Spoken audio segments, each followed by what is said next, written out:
Hi guys, so Carla and I are both presenting over transdisciplinary play-based assessment, the second edition.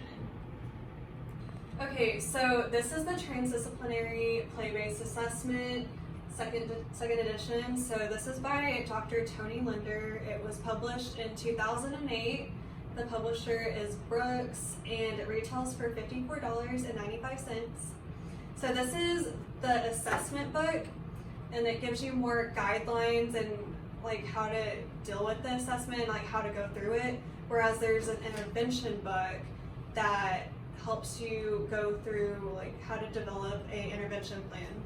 And then there's an administration guide for the assessment book and the intervention book, but we didn't have access to this.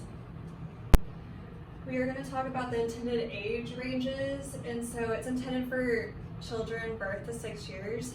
However, it can be intended for individuals who function at the targeted age range. So if a kid is 8, but they function at a 6-year-old level, then you're able to use this assessment with them. The rationale, according to the author, is that it's authentic, it's developmentally appropriate, it's client-centered and focused, and also family focused. They're involved in this process with them. And it also emphasizes team collaboration, so different professionals are able to use this. And it's comprehensive and provides useful information.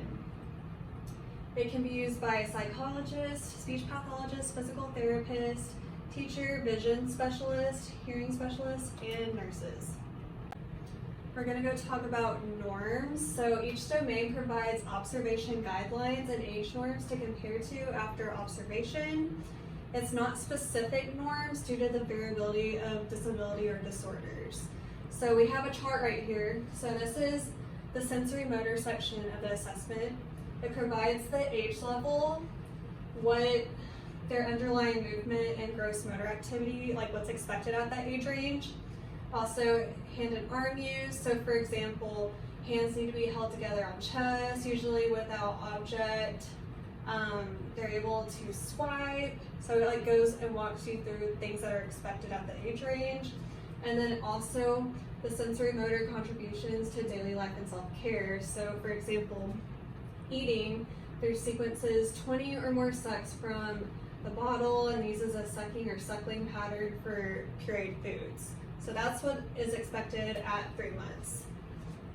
We're going to transition into the testing guidelines. So there is no basal or ceiling because it's based on observation. So there's also no special scoring instructions, but it's like a guide, it's a scale, but Carla's going to mention that later. And there's also allowed modifications based on disability. So with this assessment, we're looking at the child's ability. We want it to be a natural setting. We don't want to it's not an assessment based on sitting at a table and standing still. Like, we want a natural environment so the child is comfortable and is able to show us all of their capabilities. So with this assessment, the scores are evaluated through some developmental domains that we're going to be looking at. We're going to be looking at sensory motor skill, which will include a vision screening, emotional and social skills, communication, which will also include a hearing screening, and then cognitive domain, which can include math, science, and literacy. And these will all be divided among different professionals. For example, as the SLP, I would probably focus on communication skills, and then we can have a PT focus more on sensory motor.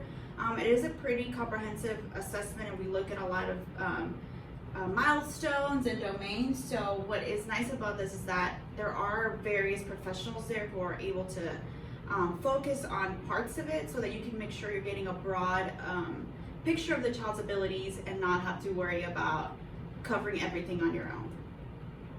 So based on the domains we just discussed, the book does have various observation summary forms that you can use throughout the assessment, and they are split into the domains we discussed. So for example, this form is used for communication development. As an SLP, it'd probably be appropriate for me to be the one focused on this. You'll put the client's information, chronological age, their age, or the age level they should be at. And then there are subcategories that you can look at as you're doing a play-based intervention or assessment with the child. This will have the level of the child's ability to be observed in functional activities.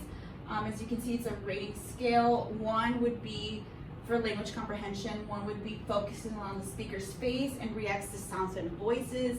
And then number 9 would be understands age-appropriate basic concepts and vocabulary, why and how questions. As you can see, 1 is significantly lower than 9, and you have a broad range to choose from when you are looking at the child's function. And then you're also able to leave comments on the side for later on to discuss with your other team members, where you will rate their skills compared to other children of the same age, which Ashley touched on earlier. You are going to do this observation form, and then you're going to look at the age norms and compare to see, okay, my kid is 3 months old. Should he be on a number 9 or a number 1? And then you'll be able to choose whether they're above average, typical, whether you need to watch for this, it's a concern, or if they're at an age level. So it lets you look at, guides you through what to look at, and then allows you to rate the child later on. All right, so I'm going to be talking about the administration process with this assessment. One of the first steps is to gather preliminary information before the assessment, which can include an all about me questionnaire, a parent form rating the skills that they already may have, and just a general child and family case history, which is something we're already used to. The next step would be to meet with other professionals who are part of the team to discuss any preliminary information. So during this meeting, you would get together with your PT, OT, or whatever necessary team members you need to have on your team. And you're going to determine what you need to look forward to at the assessment, what things may you need to watch out for that maybe was not developing appropriately, maybe some parent concerns. And after you have looked at your preliminary information, you will also be able to talk to the professionals and see what other information you may need from the parents the day of the assessment, in case there's maybe conflicting information on the case history or just anything else you may need to know. Then you have a play session that will usually last from 45 minutes to an hour, which will include pretty much all of the team members. You will have somebody who will be a play facilitator and a parent facilitator that will allow the child to be in a natural environment, but will still help you elicit the things that you're looking for. You don't want this to feel like a test or just repeated questions. It should be natural, and then you are able to facilitate the parent, so the parent can also elicit some of the things you're looking for. You can include siblings, parents, just to get a big holistic picture of the child as a whole. You will then do a debrief with the family, which will usually last around 15 minutes. This will allow the family to give some feedback on how they thought the assessment went, what they saw their child do or didn't do, get some of the strengths from the parents so that we can leave and they can feel comfortable about what we just did with the child. This is also used to notify the parents of what to expect next. When you're doing a very thorough assessment like this, you don't want to just leave and be like, we'll see you next week. You want to inform them, okay, now we're going to meet as a team, we're going to discuss results, and we will notify you by X date of what we need to do next.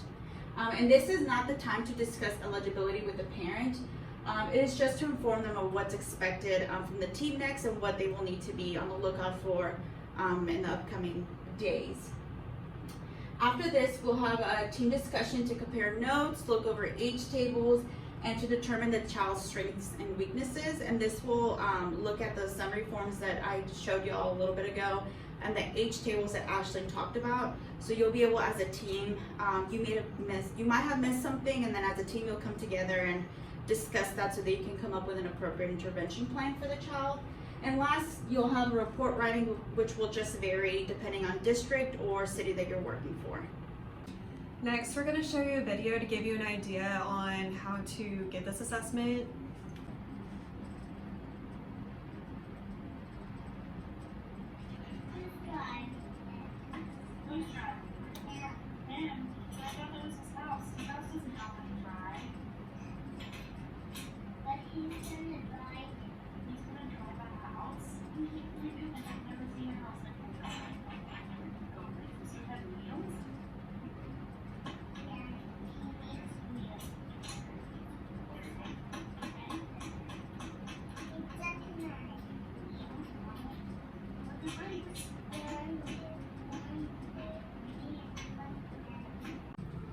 Notice how just in that short clip, We were able to see the child's cognitive abilities, communication abilities, play-based, play skills, and then also his motor skills. So notice that the clinician was taking the child's lead and observing based on what he wanted to do. Now we are going to talk about our opinion about the assessment. So we're going to start out with cons. With this, it was hard to follow at times. However, it needs to be narrowed down. So if we had the administration guide that I mentioned in the beginning of this presentation, I think it would have been easier to follow. But this was more of a rationale and offered guidelines to go through, which was helpful. It's just very broad and just a lot of information to take in. So this assessment also doesn't have reliability, validity, specificity, and sensitivity. However, like we mentioned, this goes into with the pros, but it is observation, so you are looking at the child's abilities. So the pros would be this. What makes this assessment easy is that it's interdisciplinary. So you're able to work with all these other disciplines. You're not just by yourself. You're collaborating with all these individuals, getting their thoughts and input based on their areas of expertise. It also looks at the child holistically, like I've mentioned earlier. It's collaborative and functional, and it's based on different clients' needs. And it's an authentic way to assess the child's abilities.